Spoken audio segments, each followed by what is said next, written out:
get this show started!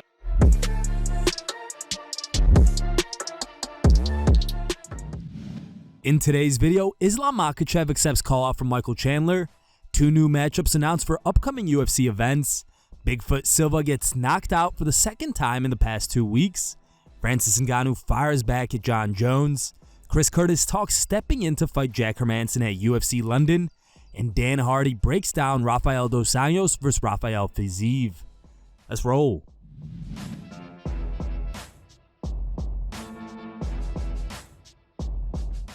With Charles Oliveira wanting to fight Conor McGregor next, Michael Chandler believes now's the time for him to fight Islam Makhachev for the lightweight title. Earlier this week, Chandler said this on his Instagram story. "Hey Charles, do your thing, bro. Wait till Conor comes back. Do your thing. You deserve it. On a couple fight win streak, smashing through everybody, why don't you sit out? Wait for Conor to come back. I'll keep the division warm. I'll keep the division going. I'll fight Islam next. I'll fight Islam next for the title. And then, whenever you get your so-called super fight, do your thing, get it out of your system, then you can come back to our division. See you at the top." Now, Makhachev took to Twitter accepting the fight, tweeting, "Easy money. Title is the goal. No matter who. Let's go. At Mike Chandler." What do you guys make of this matchup? Do you want to see Islam Makhachev fight Michael Chandler for the lightweight title? Leave your thoughts in the comment section.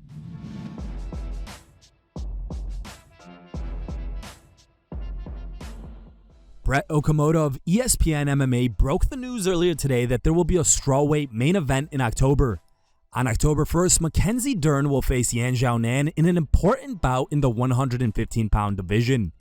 Dern is coming off a decision win over Tisha Torres at UFC 273 in April. On the other hand, Xiaonan looks to bounce back from a 2-fight losing streak, coming up short against champion Carla Esparza and top contender Marina Rodriguez. The second fight announced on Saturday is Belal Muhammad vs. Sean Brady. The two have agreed to a welterweight fight at UFC 281 on October 22nd in Abu Dhabi.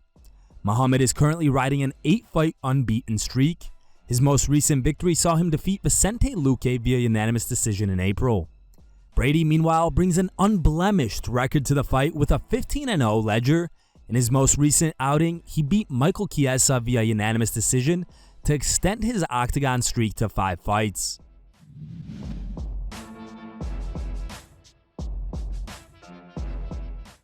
Less than a month since his last loss, Antonio Silva has been knocked out again. Bigfoot suffered his 10th straight loss in a combat sports contest in the headlining bout of a hardcore boxing event on Saturday. The one-time UFC heavyweight title challenger met Vyacheslav Datsik in a boxing bout and got finished in the second round. What makes this outing even more disturbing is that Silva was knocked out cold just 2 weeks ago by Oleg Popov. Check out the finish. The bout can be seen in its entirety via Hardcore Boxing's YouTube channel. The link can be found in the video description below. Много промахов.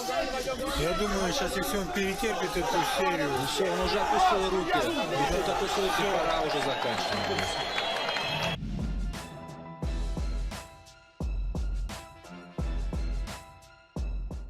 Jon Jones' recent diss of Israel Adesanya following UFC 276 didn't sit well with Francis Ngannou, who came out to support his friend on social media. Now, Jones and Ngannou are trading insults, with Ngannou suggesting a fight in the future. After Ngannou came to Adesanya's defense, Jones tweeted, "Look at Francis over there defending Elsa. How cute. I could take off 2 years, and your guys' work combined won't match what I've done in that octagon. Hashtag facts." In a follow-up tweet, Jones claimed to be unimpressed with both Ngannou and Adesanya. He wrote, "I'm really not impressed with you or your boy. I've seen you quit multiple times, and your boy almost got flatlined the last time he faced Alex. Both of you guys win your next fights, then I'll be impressed. Until then, keep the name out of your mouth. There's levels." Now, Ngannou fired back at Jones by tweeting, "You're definitely a hell of a champion, but you need to act like one. It's okay to be respectful for others' achievements, bro. It doesn't take anything out of your success. Sit tight, you'll get your turn. Sincerely, the King."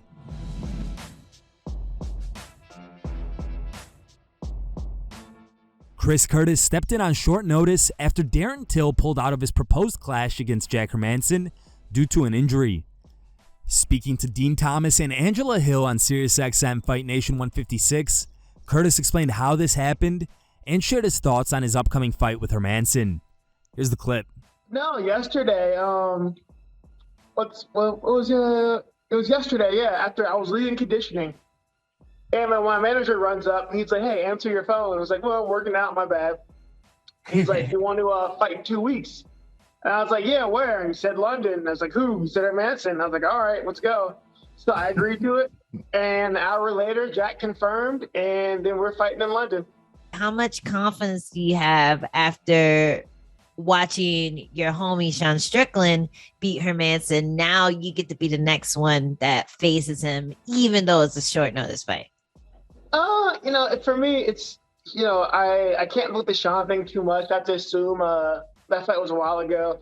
I have to assume Jack's better now than he was. And it's fine, man. I didn't take any time off. I'm in shape. I'm ready to go. I think I'm at a really good point in my career.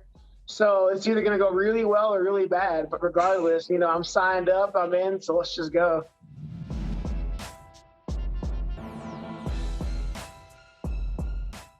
The former lightweight champion Rafael dos Anjos is taking on Rafael Fiziev this weekend, and it is set to be a really exciting match.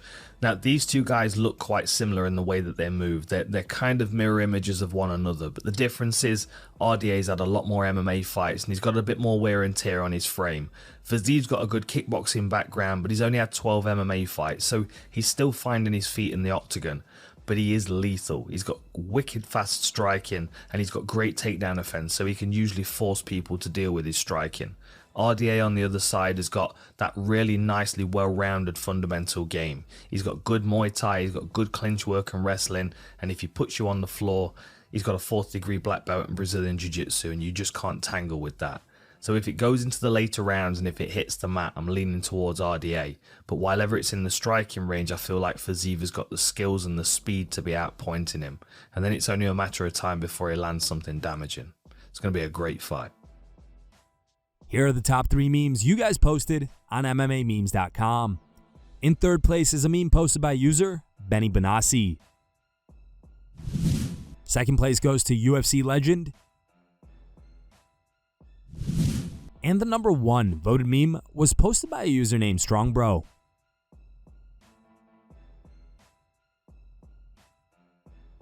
If you want your meme to be included in our next video, go to MMAmemes.com and create your own meme.